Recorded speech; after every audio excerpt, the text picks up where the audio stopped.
and that we are going to have Spanish and Mandarin interpretation if needed. So I will go ahead and let the interpreters give that information again.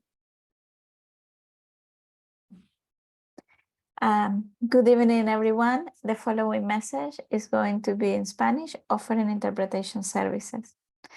Nuevamente, buenas noches a todos. Gracias por estar acá.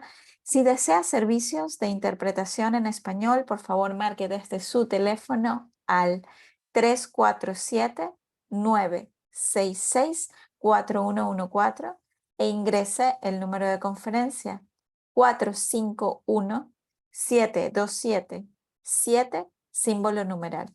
Le repito, para interpretación en español, por favor marque desde su teléfono al 347-966-4114 e ingrese el número de conferencia 451-727-7, símbolo numeral. Si desea escuchar el audio en español, pero desea permanecer en esta sala virtual para ver la reunión desde su computadora, por favor recuerde silenciar el micrófono de todos sus dispositivos, disminuir el volumen en los altavoces de su computadora y marcar desde su teléfono a la línea de interpretación en español. Nuevamente, el número es 347-966-4114 e ingrese el número de conferencia 451-727-7, símbolo numeral. Gracias. Thank you.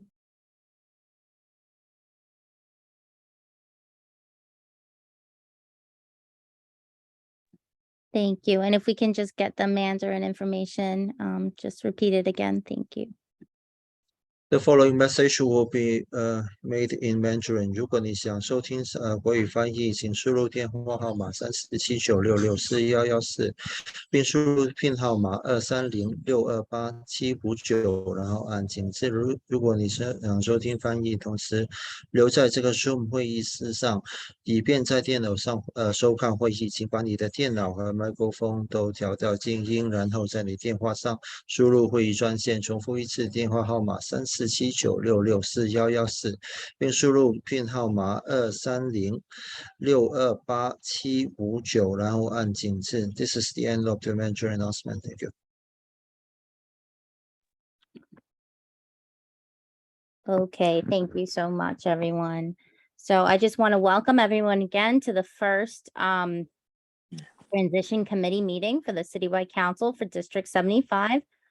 This meeting is just going to be a little meet and greet where everyone who is interested in joining the committee can give us their information to be included on our email list for future meetings, and we can kind of all get to know each other and see what topics are most important to everyone, so we can try to schedule some speakers on those topics in future meetings. So I'm going to go ahead and put a Google form in the chat. If you haven't filled it out yet, if you want to click on it, you can put your name and contact information for the transition committee. You can also email that your name and contact information to our council email as well. So before I get started, I just want to introduce our council co-president, Amy Tsai, who's here, and see if she would like to speak a few words before we begin. Amy? Sure. Do you hear me? What wrong? Good evening, everyone. Welcome to the space. Thank you so much for Chair Christine Montalban for opening this meeting greet this evening, back to school, and it's nice to see everyone. Hope everyone is doing well so far for school year, and I best of wishes to everyone. So thank you so much. I'll yield to you, Christine Montalban. Thank you, Amy. So a little bit about me. I am, this is my second year on the council chairing the transition committee. I'm very excited to be here. I have 3 children, all with IEPs, one in District 75 and the other 2 in my community school district. So I have a lot of experience, and my professional occupation, I am a self-direction broker for the Medicaid waiver. So I do have that professional knowledge as well. At this time, I'm going to introduce the committee co-chair, Ms. Patricia Jewett. Pat, are you on? Are you able to say a few words? Yep, as soon as I unmute. Yes, I'm happy to be here and I'm happy to work with Christy. I'm just happy to help people. I have a daughter that attended inclusion through a District 75 program, and she graduated with a Regents diploma in June of 2018. And it's still an ongoing process. You know, transition doesn't doesn't end or begin at any, it's just constant. And I'm learning. I'm still learning. I'm learning, and I'm going to share whatever I learned at the junction that I am now, because we're always looking for something for the kids to do at whatever age they are. I mean, we're still learning, right? We're still learning. We're still evolving, and so are they. So this is good, and I'm happy to be here. Thank you for the opportunity. So at this time, I just want to let everybody know when our next meeting is going to be. Our meeting next month is actually going to be Thursday, October 27th at 6 p.m. And at that meeting, I am going to have a guest speaker. Miss Christina Silva Soto from Tri-County Care is going to give a presentation on enrolling in the Medicaid waiver. We had her last year and she gave a very thorough presentation. So I thought it would be good to start the year off with that kind of presentation again. At this time, I would like to maybe open up the floor for discussion. If anybody would like to share some topics of interest that they would maybe like to see us have meetings centered on discussing. So if anybody would like to share topics of interest, please raise your hand and share away. I would love to have open communication during this meeting with everybody here.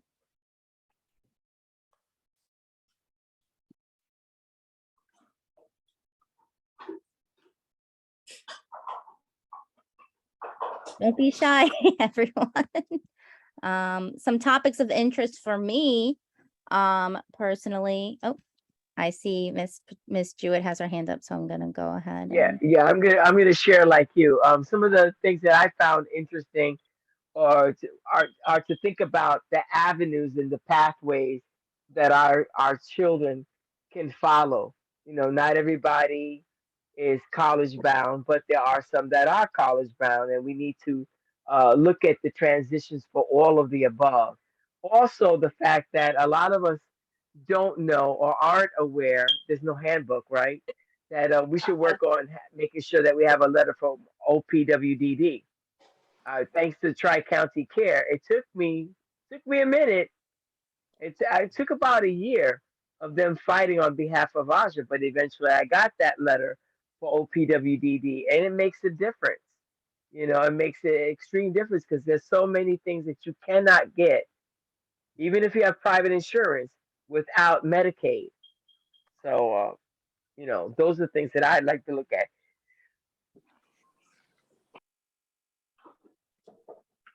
Thanks for sharing. And next up, I see, I apologize if I'm not pronouncing your name right, Miss Shanada Lewis. Yes, it's Chinita. Chinita, hi, Chinita, please share. Hi, how are you? My son, he's 19, so he's of the age where I should be looking at various organizations that he will go to when he leaves. He's not college bound, so I would have to reach out to different agencies. And just in this meeting, I was thinking that the schools usually ask you questions about what type of jobs, but I don't think he'll be working. But other than that, I'm on my own. I do have a care worker, but there's no pamphlets, there's no booklets that you can look at in terms of directing you to where you can send your child to. And maybe that could be something that could be worked on. I've gone to workshops where they talk about college bound and how to get to different resources, but I know my child is not at that level. So I just wanted to bring that up. Definitely, very important. So you'd like to see some more resources on options after high school that don't include college and other Right. programs and resources. Okay, absolutely. Mhm. We will try to find some presenters and hopefully have more information like that. Council member, is that you, Aisha? It is. Good evening. Yeah. I just want to just piggyback what the last two speakers spoke about. My daughter is also going to graduate very soon, and I transitioning out of high school and what the next steps are. For the last speaker, I would just my suggestion for the time being before we're able to get speakers, maybe I think the case manager should be talking to you and visiting places, I think 6 months before graduation. Also, if your school has a transition office, maybe that's something you should look into. And if they haven't contacted you as of yet, maybe that I know that Ms. Jewett has some resources. I don't mean to, throw you out there, Ms. Jewett, but you've been helpful to me. So, we're here. Sometimes other people don't know what we're going through, so they don't know how to assist. And I understand what you're going through. So my daughter is not college bound either, and she will be graduating next year. So if you want to keep getting contact or keeping contact with myself or the council, we'll be here to help you.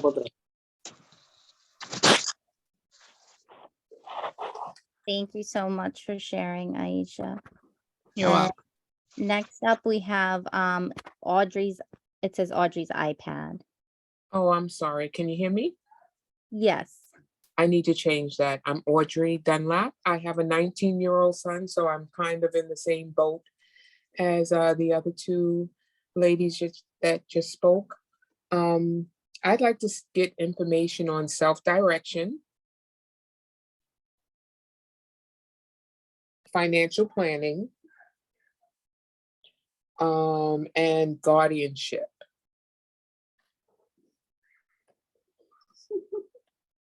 Those are all great topics, and I definitely hope to have speakers on all of them this year. Thank you so much for sharing, Audrey. Ms. Jewett? Yes, I just wanted to share, Miss Green has 4 sons on the spectrum, and 2 definitely aged out, and we're not college bound. So within our council, there like one of our wonderful parents shared, there's no handbook. Like I said, there's no handbook, and so we're all depending on each other, and it takes a village. And you can throw me under the bus anytime you want, Aisha. I'm always willing to help any way that I can. I was lucky. Andrew Harris is a wonderful transition counselor. Not everybody gets a proactive transition counselor, but and he tried, and there are different things out there. There's different day programs, and there's AHRC that you can talk to. There's YAI. My daughter is just recently graduated from college, and that being said, we still are involved in a YAI daily living skills program, where you don't age out. No matter what age you are, it's an opportunity to talk about daily living skills, warm and friendly reminders, and for them to socialize with their peers. So, yes, feel free to keep coming to our meetings and asking us questions. If you don't get to say it, put it in the chat, and one of us will try to get back to you. We're here. We're here. We're here together. I'm sorry, for the YAI, do you just go on the website and try to register there for the daily skills? You can, but if you put your email in the chat, I can Okay. forward you an email from some of the emails that I've received. Because they have multiple programs. You know, they have camp, they have dental, they have like I said, they have for under 21, they have a yoga mindfulness, they have kitchen skills that also meet for ages like 17 to 21. So there's different things that they have available. And I stumbled on this. And I stumbled on this once I got that letter for OPWDD. It opens doors, but who knew, right? Um, so yeah, send me that, and then I can also even email you some other contact information that I have. I have no problem doing that. Wonderful. I just put Any, my name. in fact, anybody who wants to put their name and email in the chat with a specific question to things like that for the parents that have 17 and above, just put it there. We'll do the best we can to get back to you. Okay, Yes, thanks. you got it. And I see Ms. Lewis has her hand up again. Please share. My question to Ms. Jewett is that you mentioned that YAI had these different programs, and I found through trial and error that a lot of times when I'm interested in something, I would apply and I find out that I'm jumping from agency to agency, where I thought I was just getting to be interested in a program, but I would have to change the whole agency to actually have access to it. So, and I would do it without knowing ahead of time, that this is when I first started with my son, that that a lot of times it's not just getting a certain program, it's having to join the whole organization. Is that what has to be done with YAI? I have not had that experience with YAI or AHRC. When Okay. Aja was when she was in school and she was going to camp, she actually went to both camps one summer. She went to Camp Annie, which is a more restrictive environment where they have like a one-to-one para, and that's through AHRC. And then she went to camp with YAI, which is more of an inclusive program where they have a sleepaway camp on Forest Valley. And but I didn't have to join any set organization. Um, you know, even though Tri County Care helped me get OPWDD, a lot of the stuff that I've been able to accomplish with Aja has really been just through perseverance of making phone calls and connecting with people that work in YAI or AHRC. In fact, recently Aja just started this nonprofit called Epic Players, which is in Brooklyn, which is for theater. And we just happened to go to an event in Central Park, saw a table. It had people from Epic Players there, and we were interested. And I am a very faith-based individual. And I always say God is on time. And what happened? I got an email from someone from the District 75 office, Sasha Ingalls, who connected me with someone who's connected to Epic Players. And now Aja's involved with that. So a lot of it, you don't have to join any. I haven't joined any particular organization at all, ever. Aja's Oh, 22. okay. And I mean, I had Aja even attend the Harlem School of the Arts when she was little. Um, and I tend to just, even though my child is on the spectrum, I tend to just get it joined in whatever. You want to play softball? Let's go try to play softball. You want to play volleyball? Let's go try to play volleyball. You want to sing? Let's go try to sing. Um, I believe that our children have no limits, other than the ones that we put on them. If they have an aspiration to draw, put them in a Saturday drawing class. The museum, the Museum of New York City has programs for high schoolers, and it doesn't matter if you're special needs or not. It's open to whomever. So a lot of it is just a matter of Google. What is my kid like? What is my kid interested in? And try not to let anything stop you. Be brave. You know, if I have to sit in the back of the room, I sit in the back of the room. You know what? It's like, you know, ask them, is it okay? You know, if you think your child needs a parent, is it, and but you can't get a parent from the DOE to go where you're going. Is it okay if I'm there just in case? You know, you'd be surprised what open dialogue and communication will do for you. Uh, and it's not easy. I'm not even going to say that it's easy. I remember one particular time when Ozzy was playing softball and she froze because she was now playing against another young lady who used to be on her team, and that was now the pitcher of the other team, and she froze. And let me tell you something: every kid on both sides rooted for Aja. It took a little bit, but she swung. She got on base, and at the end of the game, a lot of the parents came up and said, "Thank you, because of you, our kids are learning." So you know, that's why I say, just try it. Whatever your kid is interested in, whatever you're interested in. You know, sometimes I just sit at the phone and I Google, you know, and be surprised at what pops up. Opportunities for there's a program called Ladders for Leaders, which is open to ages 17 and up. You can Google it, um, and it provides training, and you can tell them that that person is a person with special needs. It provides training for ages 17 up to about 24, if they're college bound or not. You know, that's just another thing to throw out there. And you know, sometimes we don't know what our kids are capable of until we allow them an opportunity to try. And you know, part of learning is failing. You know, you get up, you fall, you get up again, and you just try something else.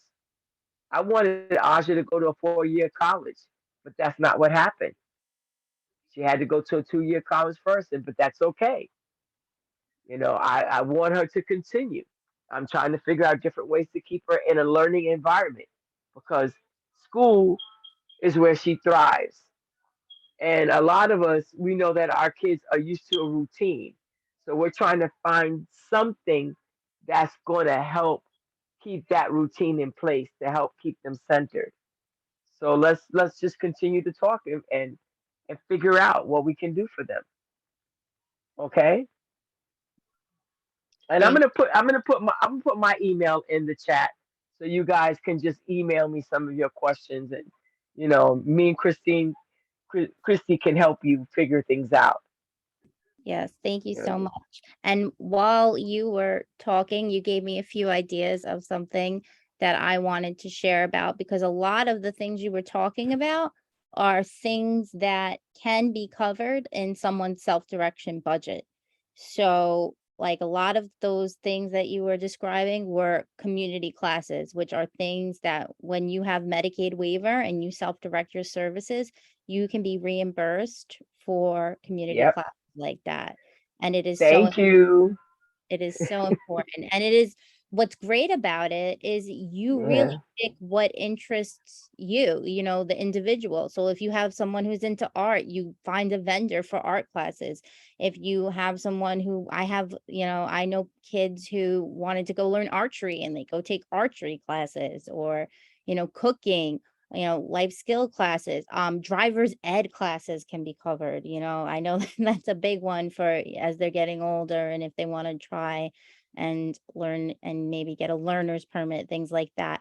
Other things that can be covered in your self-direction budget like that are the transportation costs for going to these things. So you can put transportation in your budget so you can get reimbursed for your, you know, accessoride fee, or your if you take a cab, or if you are driving, the mileage can get reimbursed. So those are all things you can put in your self-direction budget. Memberships. So if you want to join a gym, you can get reimbursed for a gym membership. As long as these are goals in your life plan with your care manager, these are, things that the individual wants to focus on in their life, because it's all person-centered driven. These are things you can get reimbursed for in your self-direction budget. So membership fees for a health club or a gym,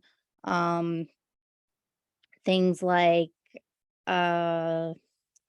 if you want to, I'm trying to think of other memberships that you can like if you're younger, so this is maybe not so much adults, but like Boy Oh, Scouts. they said they told me even yoga could be a thought. Yeah, Voice lessons, like you absolutely. said. Yeah, Music, anything like yeah. that. And then besides the community classes, you can also get, your staff. Now, I know you can get staff with traditional waiver as well. You can have respite, which is relief to the parent, relief to the caregiver. And then there's the community rehabilitation workers, which are actual workers who can go out in the community with you and go to these things with you, the classes and stuff. And when you self-direct your services, you actually do all the hiring yourself. You select the pay rate and the hours that are needed. So, that's another benefit to self-directing your services.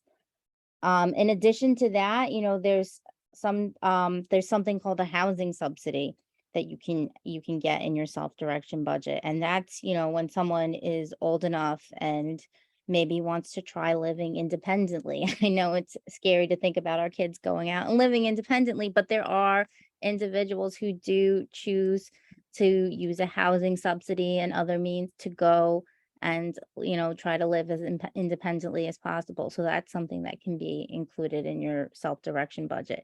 So the first step before you can even self-direct these services is to get enrolled in the Medicaid waiver, which is why our first guest speaker next month is going to be Christina Soto from Tri-County Care, so she can kind of give all the information that's needed so people who aren't enrolled in Medicaid waiver can do that first step of getting the Medicaid waiver, because you can't do anything pretty much until you have that. That's like the first puzzle piece to all of that. Is there anyone else who wants to share anything? I can also open the floor. I am a self-direction broker, so if anybody has a self-direction specific question for me they would like answered, I'm happy to answer those questions as well. Yes, Audrey. How long does it take to get self-direct? I did go through the training. Is it a training you have to take prior to switching to self-direction? It's the SD info session is one of the first steps. So they do have you, I think it's still virtual now, and you have to sit and do the info session. That's one of the first steps. Right, and you get a certificate, I think? Yes, yes. Okay, so I did that part. What happens after that? So usually simultaneously, so you go to the info session, then you start looking at something called a fiscal intermediary. I don't know if you've looked at any of those yet, but you pick which agency you're going to use for basically to coordinate all your services. Because there's three things you need when you self-direct your service for your circle of support. You need a fiscal intermediary, you need a care manager, which you probably already have if you're waiver enrolled, and then you need to find a broker who's going to help you create the budget and help you manage all your reimbursements and things like that. So once you have those three pieces, the first one being the agency, then you would do an intake process with whatever agency you're going to use for FI services. And that process, it depends on what agency, but the intake process is usually the care manager and the FI working together to make sure they have all the documents that need to be submitted to the state for you to self-direct your services. So they're going to need your life plan, the LOC, the notice of decision, all things like that, which is, we'll definitely have a presentation on self-direction where they'll go over this stuff in greater detail. But so basically it's a collection of documents and that all gets submitted to the state. Now, how long the state takes to approve that, it can depend. I've seen it come back as early as a couple weeks, and I've seen it take a couple months. It really just depends on the volume of budgets they're reviewing at the state level. Then once you get it's called startup approval. So you don't have self-direction yet. You basically submit the whole packet that you want to self-direct your services to the state. Then the state approves you for startup services. And the only thing that's approved in your startup service is your brokerage, so that you can work with your broker to make a budget for all of the things you want to include in your services. And that's where they have a template, and they will put funds in, say, the community class line, if that's what you want to spend the budget money on, staff lines, transportation, all of that. So once you and your broker come up with a finalized budget and plan, then that all gets submitted to the state again, goes through the whole review process, just like the startup did. And like I said, that usually takes a little longer because they're reviewing a whole budget and everything. It could take a month, it could take like 2 months, but then once that comes back approved, that's when you'll have self-direction. So I usually say from start to finish, depending again on the volume of budgets being reviewed and how fast the care manager is and your broker is with getting all the documents, how fast the agency is, you're really looking at anywhere from 6 months to a year from when you start the process till you actually have self-direction. Wow. Yeah. So you have it. You have self-direction also? I know you're a broker, right? Yes. I have 2 children who have self-direction, who services. Any regrets? No, I think it's it's a game changer, 100% a game changer. Okay. Just to give you an idea of some of the things it's helped my children with, I was reimbursed for religious instruction classes, and I was able to enroll my twins in CCD, in a special ed CCD last year, and they got to make their first communion with a special ed class last spring, and it was like amazing that they were able to do that, and all paid for by self-direction. So it was great. I see Miss Esmeralda has her hand up. Would you like to share? Yes, hi, good evening, everyone. My name is Esmeralda Bedoya. I have a 20-year-old who will be graduating next year. And I just wanted to share my experience with the self-direction. I started the process last year around December timeframe, but I did it a little bit different from what you were describing. I first got referred to a broker, and then she helped me put all the initial the startup package. I just got approved, and we just submitted the budget. So I guess we're just waiting for that part to be approved. So hopefully within the next month or so, I'll get the approval. But yeah, the whole process has been about 10 months so far and counting. So there's a lot of waiting, and if something needs to be reviewed, it's like there's a back and forth. Just wanted to share that.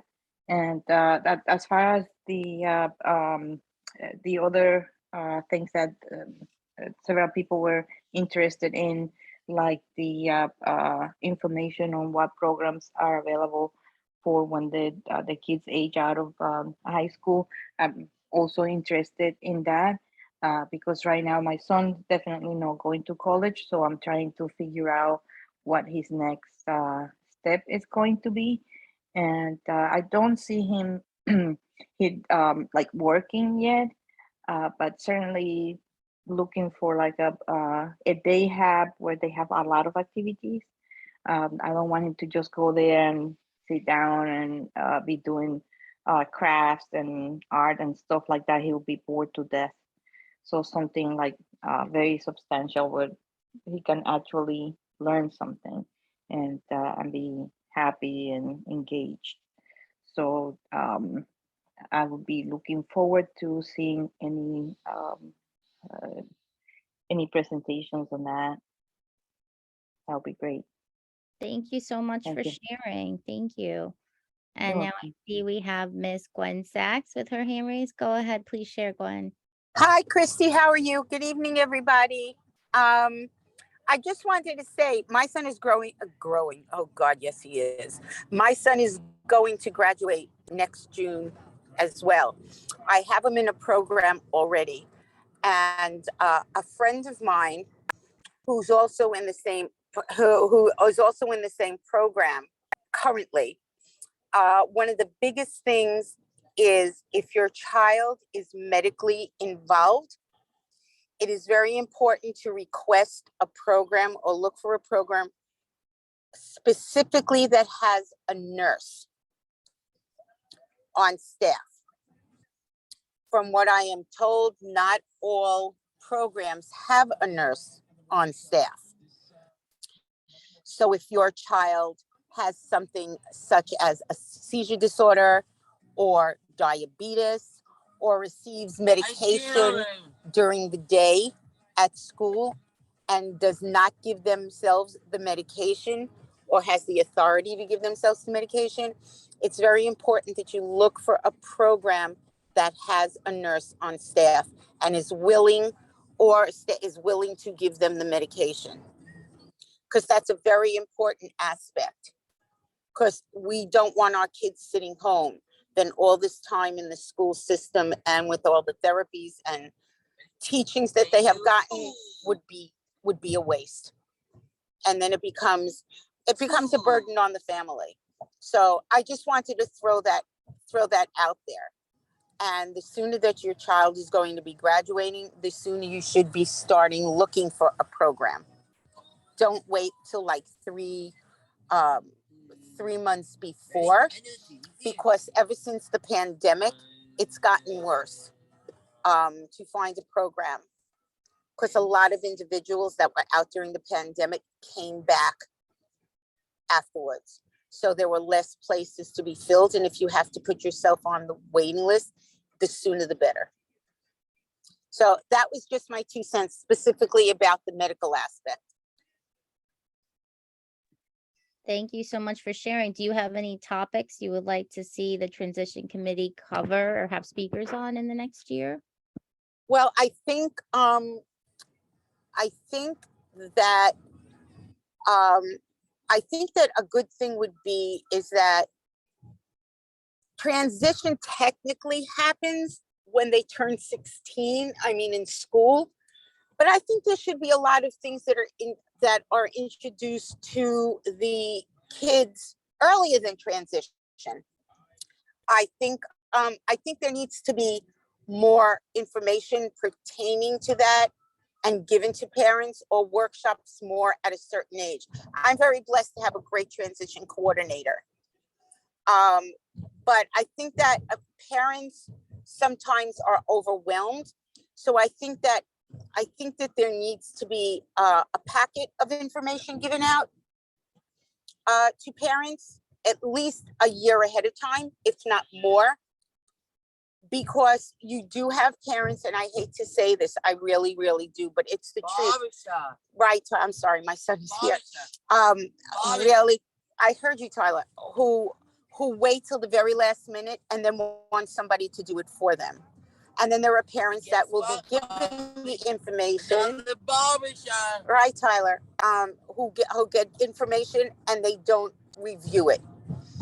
I think it's very important that we give our parents a little bit at a time just to absorb it. It can get overwhelming, especially when it's starting to look for places outside of the community. So that's what I'd be interested in hearing for other parents, having not one big workshop on transition, but a lot of different ones on transition and the different options for it.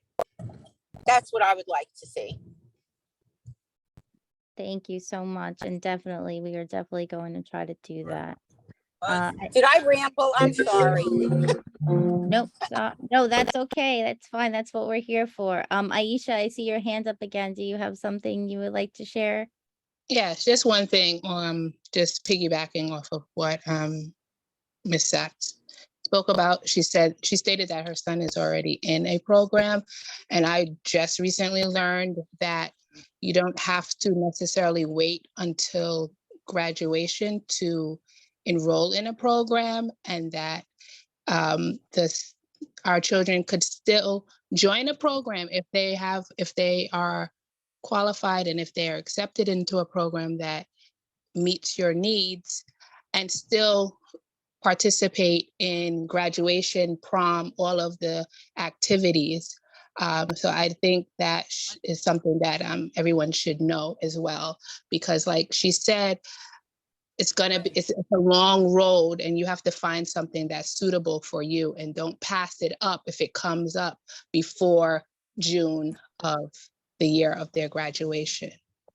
And also, someone else spoke about wanting information on guardianship. And I know I personally know it's a long process, and I've been trying to do it for about 2 years now, but I was doing it during COVID. So obviously there was a delay, but as soon as you can start doing it, start the process, because legally they are adults and they can make their own decisions. And if they say no, that's no to medical treatment, that's no to anything. And the doctors are not going to listen to you because your child is an adult, even if cognitively they're not. So that's just something that I would put out there as well. Thank you so much, Aisha. And Gwen, I see your hand up. Please share. Okay, let me unmute myself. Oh, I'm not unmuted. Okay. What I wanted to say was, I agree with Miss Aisha that you can go into a program. My son is still in a D75, but I found a program and I said, can I put my name down on a list for next year? And they said, yes. I already had my intake meeting. So that is a possibility too, that you can be a candidate for and be in the program and not do it until you have to graduate, if they're willing to hold a place for you, or if you're guaranteed a place. So that's, besides that other this is an option as well. But yes, I didn't realize it, and I didn't know, as well as my Miss Aisha said, that you can be in a program now if you can, because there are programs that fill up so fast, and it is worth, if you find it worth it to do that, then that's fine, but know that you have options. That's it. Thank you so much for all of this valuable information that everyone is sharing. I'm really enjoying the dialogue and that everyone is feeling comfortable sharing here. It's really nice to hear everyone's personal stories, and really, like, the best way to get information is word of mouth from other parents for everything. I think that's something as a parent I've learned, and we all know, it's sharing resources and learning from each other. Is there anyone else who wants to share tonight? Hi, Miss Esmeralda, I see your hand up. Yes, hi. Thanks everybody for the contribution. I didn't know that you were able to start a program sooner than after graduation. So I do have a follow-up question for the ladies that were talking before about these programs. Do you know if you need to be in a program within your borough, like if you live in Queens, that the program has to be in Queens, or can you go out of the borough? Like if I'm borderline with Nassau County, so I tend to do a lot of stuff on the Nassau side just because it's more convenient, parking and all of that. It's easier for me to get to places in Nassau than it is to get to certain areas of Queens. So does anybody know? Christy, Um, Nassau and the city have two different budgets. They won't take you in Nassau if you're a resident of New York. As far as I know, they will not do that. You have to be a resident. It's two different budgets with New York City and Nassau for Medicaid. Right, but when you have the self-directed. It doesn't matter. As far as I know, it does not matter. Because both of my, a friend of mine who has self-direction is in a program and she's not happy with it. And now because of the trouble that she's had prior with programs, and one of the biggest things with program that's a problem, just to put it out there, is busing. That's another big problem with programs, is busing. She is currently thinking about moving to Long Island. You have to be in Long Island. Medicaid is different budgets in the city and in Nassau. So let me just jump in for 1 minute. So programs, like if you're talking about day hab programs and things like that, that might be specific to your region, right? But as far as other self-direction services, like community classes and stuff like that, you do not have to stay within your borough for that. So I just want to make sure that everyone understands that. With self-direction for classes, like if you want to go take a community class in Manhattan and you live in Brooklyn, you absolutely can do that, because it's all New York State, and you can actually use your budget out of state as long as your life plan has verbiage that allows that. So I live in Staten Island, and a lot of individuals in Staten Island were a stone's throw from New Jersey. So I have a lot of individuals who will go take community classes in New Jersey.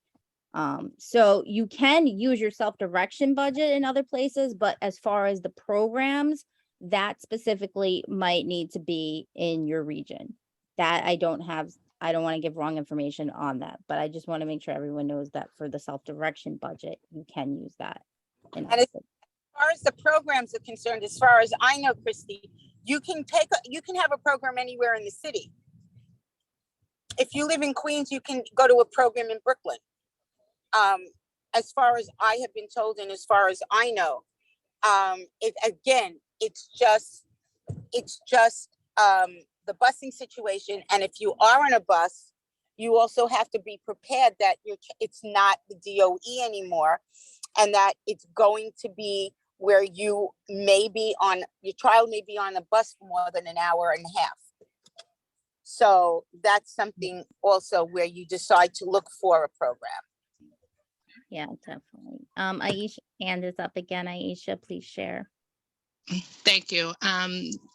Just because we were just speaking about transportation, another thing, if is travel training, the possibility of travel training, maybe someone you can ask, David Abraham, I believe, is the director of travel training.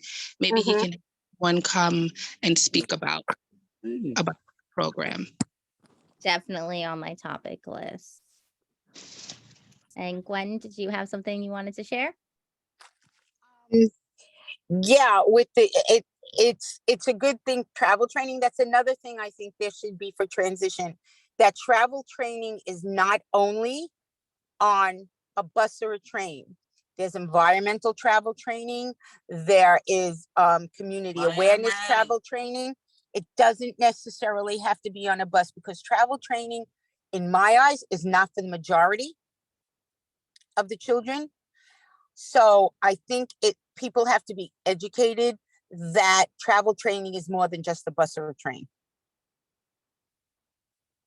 And I've spoken to David about this myself. So I just wanted to let you know. For example, if you had a child in a building and he goes from one end of the hallway to the other end to deliver a message, and that's travel training.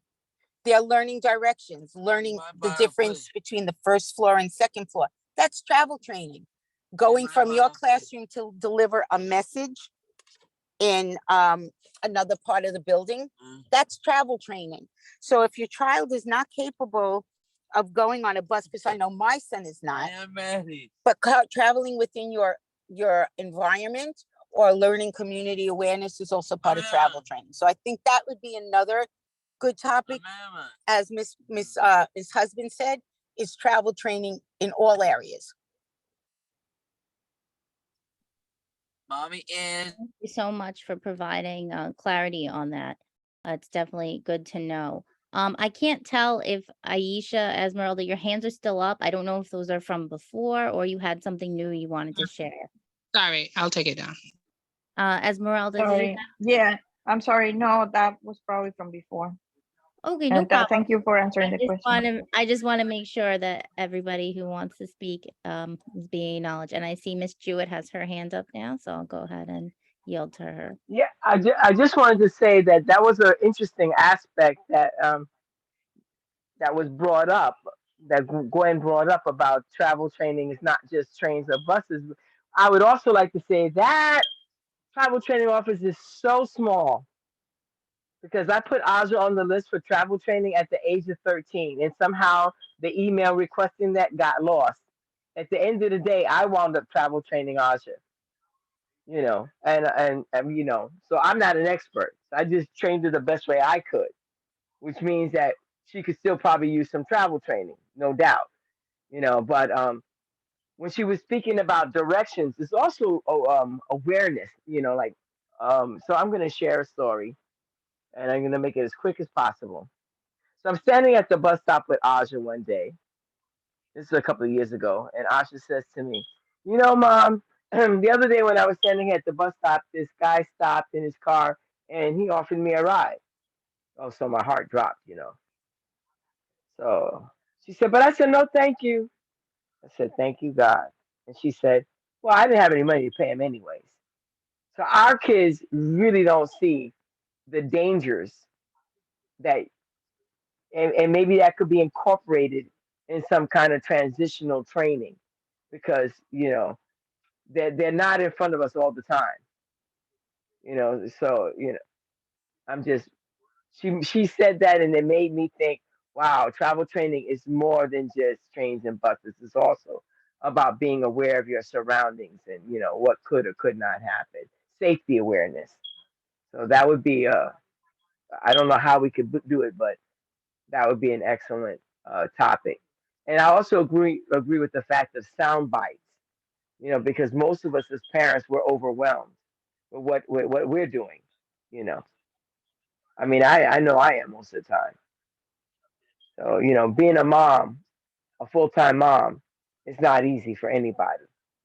So I just wanted to share that. Thank you. Aisha?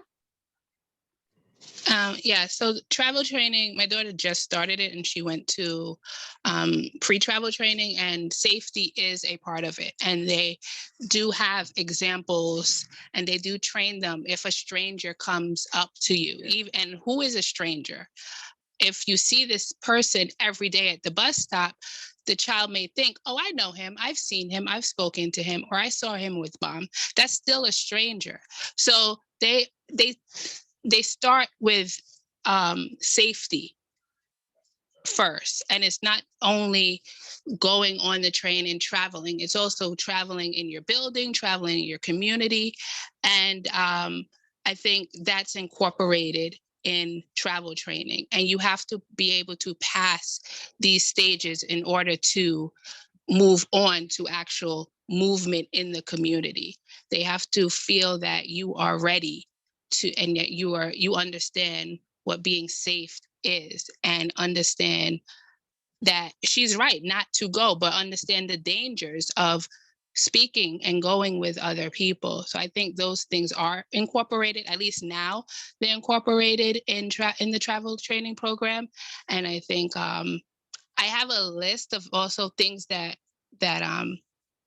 I was told that we can do as parents at home, simple things that we may not think about. And I could share that, not right now because I don't have it in front of me, but I can share it with the transition committee, and then you can share it out. It's from the DOE. Just, you know, something I wanted to add. Thank you so much, Aisha. We would love if you could share that. That would be great. It's definitely something that's really important. And thank you so much for sharing that. We're just Sure. about at the end here. So if anyone else who didn't share yet, has anything they would like to share, you know, please put a hand up and let us know. But we've been discussing, and it's been really, really great discussion. I'm really glad everyone was not shy and everyone is participating, because that's really what I would love for the transition committee to be. Alice, I see you have your hand up. Please share.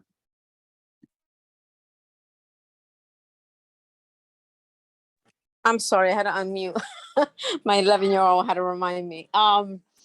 I have a question as far as the travel training. Do they include like safety when they use like ride share? Or I mean, because I have a younger one, not in high school, but I have an older young adult. And during COVID, he was taking to his supportive employment, like the Accessoride bus, but they were sending him in a cab. And unfortunately, he's very naive. He didn't know to, I guess, ask when and he was thinking, people were going in front of his job and saying, "Oh, I'm a cab, I'm here to take you." And he didn't, I think the cars that they use for Accessoride, they weren't, it doesn't say Accessoride. It wasn't the I know little, exactly what you're talking about. They yeah, have the and he broker. jumped It's in. called the brokers. Yeah, I Yes, got you. and because my younger one was approved for Accessoride, like that with like they call a chauffeur, because of his, he has outbursts, so they don't want him in one of those ones where there's multiple people. But I would always go with him because he's really not verbal. But the older one it's just that his cognitive levels are not that high, and he just went in the cab. And then he's, when he got home, he says, I have no money. And I was like, well, why? And he says, oh, they took him for $20. They wanted more out of him. And he had no idea that it was, Wow. yeah. So I was like, oh my gosh. So obviously they were seeing that there was a cab, and then I guess other people, I don't know, they get hip, and they saw him, and they were targeting him. Right. So I kind of had to tell him, like, you have to look for something or make sure, or the number. But I mean, It's a difficult concept to navigate. My uh-huh. advice to you, I have Accessoride, okay? And so I was dealing with the brokers, and I really just got tired of them because they can be rude. I mean, they were on TV just the other day. They drug an elderly woman out the back seat of the car and left her on the street. Took her What? cell phone and her money. Yeah, that was on CBS about 3 weeks ago. That was an Accessoride broker service. So here's the story, the long and the short, because I've been asking 1,001 questions. Traditionally, Accessoride is a blue and white car, white Right. car with blue, and it says Accessoride on it, right? During Right. the Yeah. pandemic and before the pandemic, they had a shortage of drivers, so they started farming out their work to cab services like Uber and Lyft, but not necessarily them. Because and what you get is you get a text message with the last 4 digits of the vehicle's license plate. But sometimes the car doesn't fit the description, and they're supposed to say who they're picking up, like your son. But that's a lot for your son to navigate. It is. So It is. it is. And so my advice is that you start being a pain in the ass with emails. And you start emailing them that your child has a cognitive impairment and can only be in an accessorized paratransit vehicle. And if Okay. you do that for a week straight, emails, you'll be getting phone calls. Because what I did about 4 or 5 emails in 72 hours to the point What? they said, yeah, Right. because this is what they told me. Because I was getting frustrated with the brokers. A lot of times they send a Camry. My daughter that rides with me is 6 feet tall. Me with my knees climbing into a Camry. It's painful. It's difficult. Plus, you have the drivers that have their seats so far back, they're in your lap. Hello. Right. So it's Yeah. like if you're getting paid to drive people, you're getting paid for the customer to be comfortable, not you. Okay. So I got so they said to me, well, Miss Jewett, you don't have lift required and you don't have paratransit required on your paperwork. So I went for the assessment, the reevaluation. Let me tell you, I made in my mind, I said, this is my worst day possible. I can barely move, right?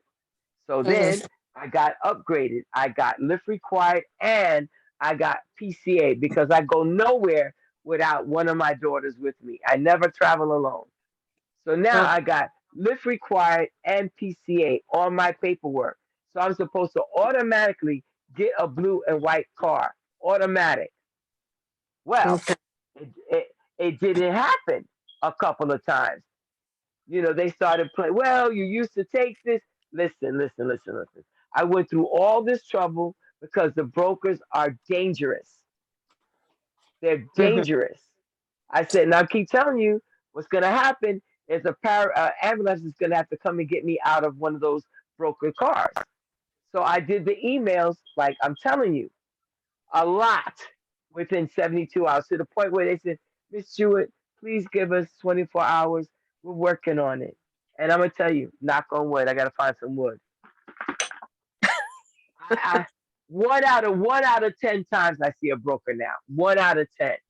And if I see that I'm going to get a broker, because you get a text message alerting you that you're going to get a broker.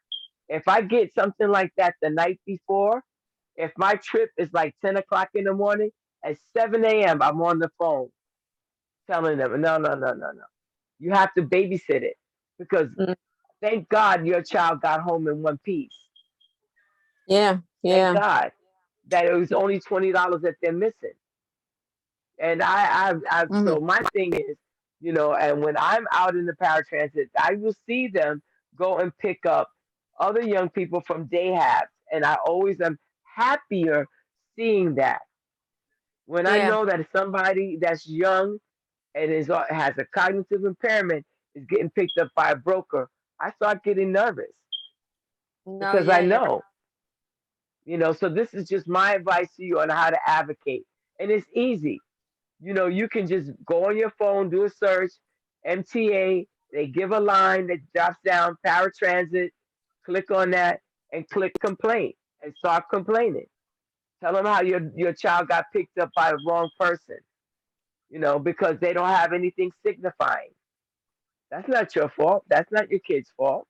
That's their fault. Right. There should be a way to identify what these vehicles are. Shouldn't be a mystery. Yeah. Okay. Does that Thank help? you.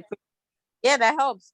But maybe that should be part of the like a meeting because you know, those that are transitioning, you know, out as a programs. It's not just that. It's also that you guys can use Accessorite on any other day. You want to get to a PTA meeting. You want to get to an event, you know, a disability event or any event or the movies. Hello, let's start using this now. You know, we can work on it together. It would be good if a representative from, you know, accessory, you know, coordinate. Yeah, they're not gonna tell you what I'm telling you. No, but I'm saying you can invite them. Yeah. As far as a forum to, you know, exactly. You know. I was gonna say we need to have a separate session with just you giving out information on Accessorite for everyone. Well, we can do an Accessorite workshop. Yeah, I definitely need to do that. It seems like I was very proud of the parents that I saw at a YAI, you know, workshop, you know, where some advocacy group came and was telling the young people with disabilities, you guys are eligible for Accessorite, you know, apply. And all the parents that were there said, well, we'll apply, but we're going to make sure our kids get the blue and white van. I was like, wow, I'm so proud of them. You know, because we have to be the eyes and ears for our kids. So absolutely. I'm glad you shared that with us. So, you know, we can troubleshoot it. Thank you for answering thoroughly. Yes. Oh yeah. I'm a fighter. And if you know me, I'm a fighter. But I tell you, I pick up a pen and paper in a minute. Quickness. You know, I tell everybody, After you call them on the phone, email them. They hate a paper trail. They hate a paper trail because you can Google that on your phone real easy. You can draw up all your complaints with a quickness, right? You just got to do a search. Paratransit problem, and here they'll all come up, and they all have docket numbers. Each one has an incident number. See? I see our co-president, Ms. Green, has joined us, and she has her hand up for a little while, so I'm gonna go ahead and yield the floor to her. Thank you, Councilmember Christie. I wanted to ask something of the mom that just spoke for clarity, because you said it was your older child. Is your older child already out of the DOE or still in?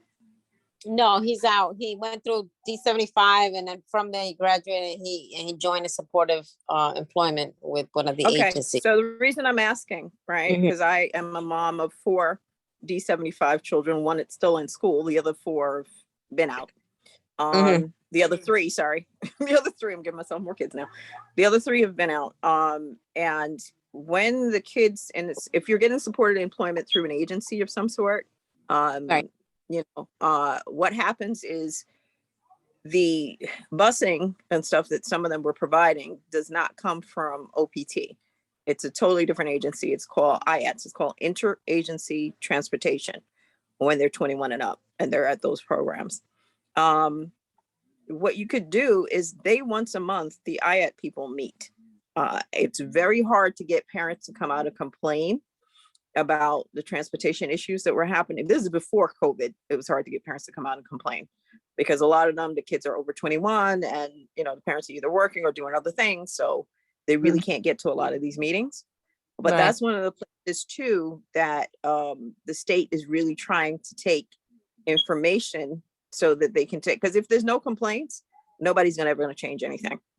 But that's one of the places I think if you write a letter to as well, like the co-chair just said, Ms. Jewett, if you write a letter to the IATS people, I'll find the information for you and let them know, you know, you have a child, you know, a client with supported employment and the transportation has been abysmal and stuff. They may be able to help find a route or something like that that's close enough that will pick your child up and drop your child off. Because most of those IAT buses still have a matron and or well, not a matron, they call them matrons anymore, a bus assistant. And most of those look exactly like a paratransit. Okay. Like they're all pretty much a paratransit. Okay. They Good don't to know. say paratransit, but they're the same size. Some of them are slightly bigger than the paratransit big buses, but they all have an assistant on. They all have to have an assistant on there. Okay. Okay, so that's really who would be responsible for that specific kind of thing until they, you know, in the school age ones don't usually the what do you call those people?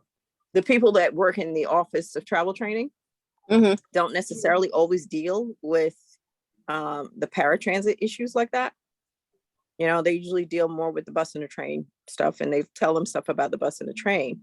But it's a very small office in the DOE that actually does the travel training. And I think people should really push at this point, parents, for them to expand it because there's too few people and there's all these kids waiting for travel training. Yeah, because So my I'm son, glad you mentioned it.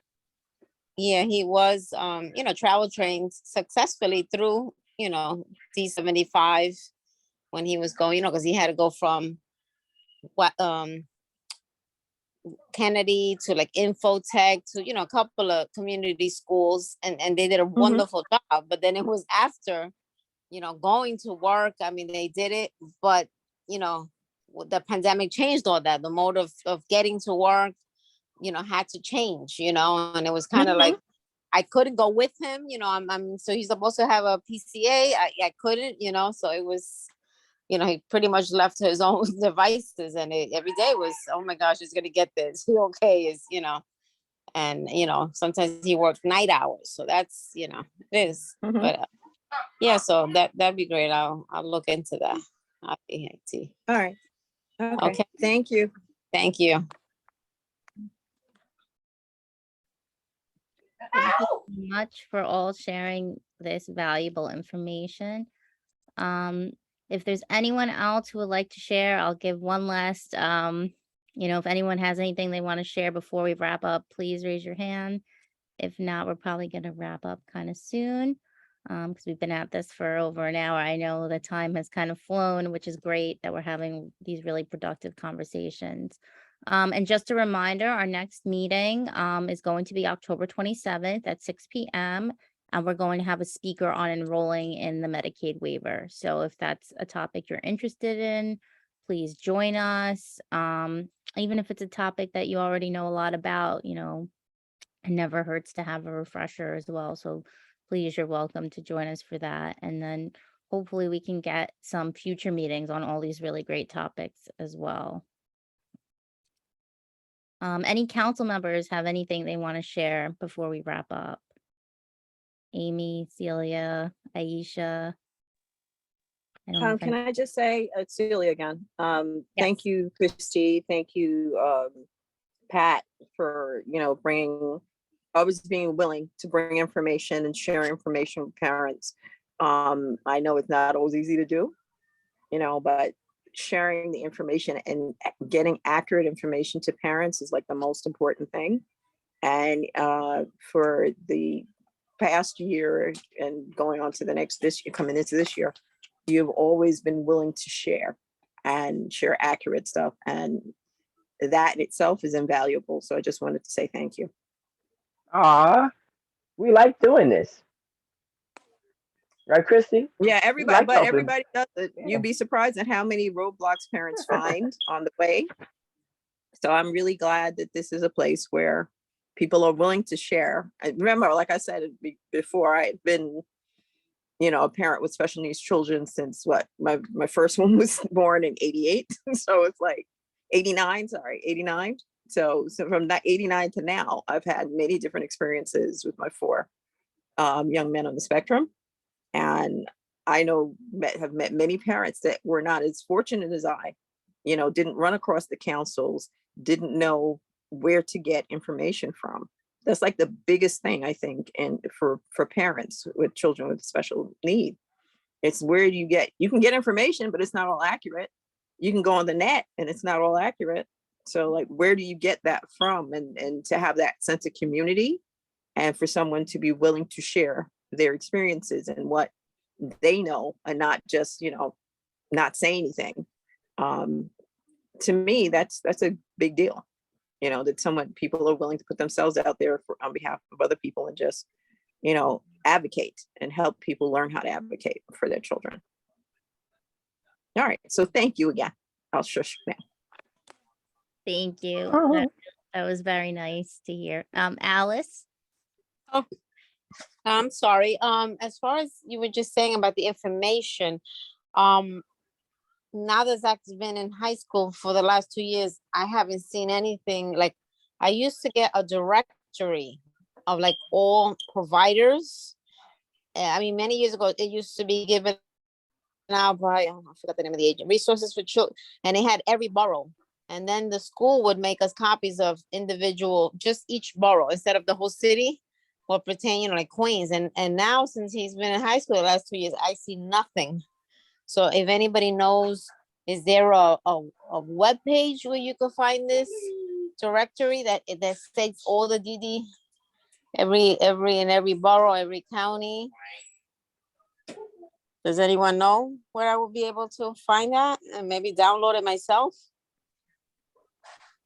Well, Resources for Children is no longer Resources for Children. It still exists. They just changed the name. So everything that you see that says include NYC is actually the same agency. So they still do the February, but they usually do a fair where they have a lot of agencies come and a lot of resources come. But they also, I think they still put together a guide. So if you just put into Google include NYC, it should come up, .org or something. It should come up. I think they're also going to be at our back to school events. They're going to be there too, and they're going to be at the Yes. Disability Pride Parade. So if you could attend any one of the following events, you'll be able to get the, information at those tables. You're right. Mhm. Absolutely right. And Christy, maybe you just want to give the dates that there's one tomorrow. Yes, Oh, I'm that's trying to right. put the flyer on my computer to see if I can share the flyer out. But we're having our first District 75 back to school event for the year tomorrow in Brooklyn. I'm trying to find the flyer. If anybody knows the address, if they can put it in the chat, I would appreciate it. 64 Avenue Yeah. X, Mhm. 21K. I don't know. Yeah, 721K. It's Yeah, definitely. I don't know Where's there's a Christy? train here, but I don't know. But 664 Avenue X, Brooklyn, New York, 721. If they put it into Google Maps, it'll come up though. You know what I'm saying? Like, sorry, train directions usually come up when you put stuff into Google Maps. So 11:30 to, is it 3? 3, 11 to 3. Some of us will be there.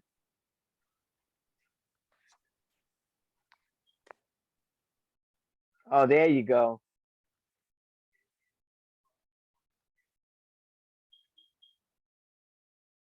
Thank you so much. So we have them up on the screen right now, and those will be the 5 events that we have coming up.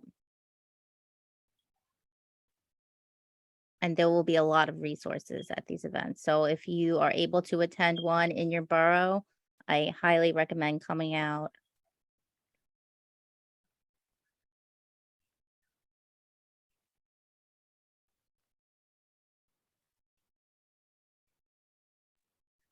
Any other announcements for the council anybody wants to share before we wrap up? Our next meeting is September 28th at 6:30 p.m. Anybody have any other committee meetings they want to announce or anything? Jorge, I'll be out in 1 minute, okay? Hey, so I think we're gonna wrap up now because we've been doing this for a while. Audrey, did you have something else you wanted to share before we closed? Just a quick question. I attended a great parent forum on a Saturday. Don't remember the name of it. Celia, it's wonderful that you're still there. I've been trying to get a recording of that parent forum that was on a Saturday, but I can't find it on the website. Would any of you guys know how to get that recording? Do you remember what it was, what the topic was for the parent forum? It was attorneys. I think it was just about everything. We had attorneys there. They spoke about everything. And it was on a Saturday morning. Was it the event we had, the council? Yeah, that's probably what Christy did, the outreach. I think she has a tape of it, a recording. I've been trying to get the recording. Is it possible you guys can just point me in the right direction on that? Or send me an email on how to get it, or?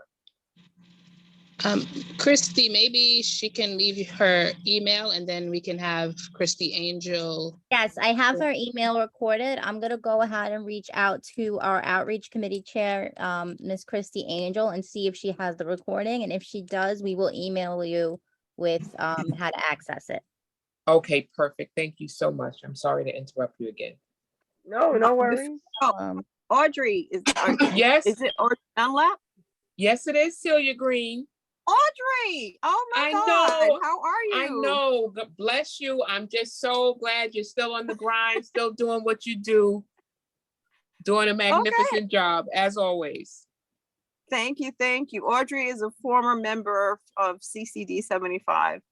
She was an excellent council member. She was at most of the meetings. She was, really enthusiastic, really willing to work with everybody else, really willing to help. So thank you, Audrey. It's good to hear you.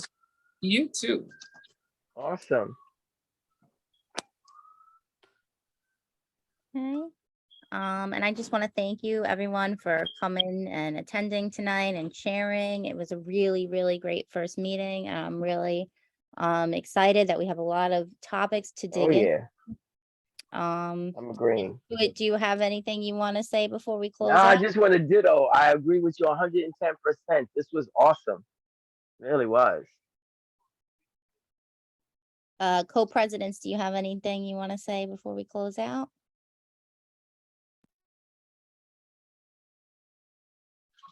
I just wanted to say thank Chrissy, you all for attending.